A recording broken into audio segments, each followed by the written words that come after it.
Che cos'è la spesa sociale e come può interessare la vita dei pensionati? Di questi e di altri temi si è parlato nel seminario formativo organizzato da CISL Pensionati Veneto al Parco Hotel di Peschiera del Garda.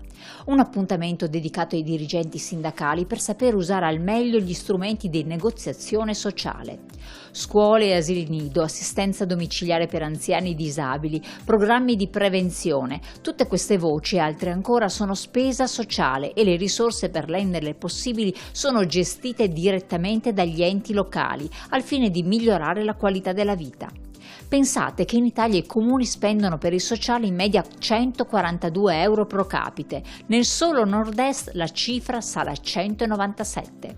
Con chiavi di lettura adeguate è possibile ad esempio riconoscere quante sono le risorse che vengono utilizzate nel sociale, quante sono le risorse che all'interno della galassia dei servizi sociali possono essere utilizzate per le varie finalità, i vari target di utenza, capire anche se sono strutturate in servizi, in contribuzioni economiche, piuttosto che in strutture. Pensiamo ad esempio le RSA. Si tratta di capire se questi servizi sono erogati, ma soprattutto saranno erogabili in futuro.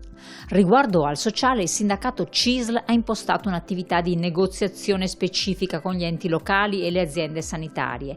Questo significa sollecitare tavoli di confronto per discutere insieme le problematiche concrete del territorio e trovare soluzioni su misura. Un'attività che vede i pensionati CISL particolarmente coinvolti.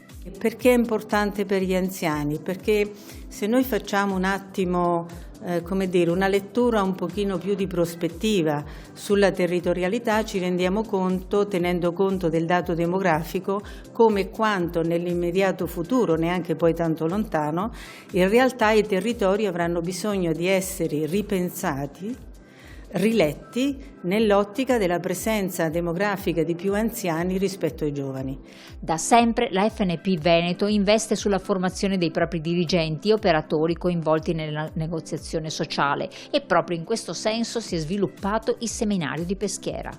Avere la formazione che ci permette di trasformare tutti questi bisogni intercettati in proposte con i sindaci, con i comuni, in servizi che poi ritornino direttamente al cittadino come supporto è fondamentale. Quindi formare serve a mettere in condizioni tutti i nostri sindacalisti e portare le proposte ai tavoli con i comuni.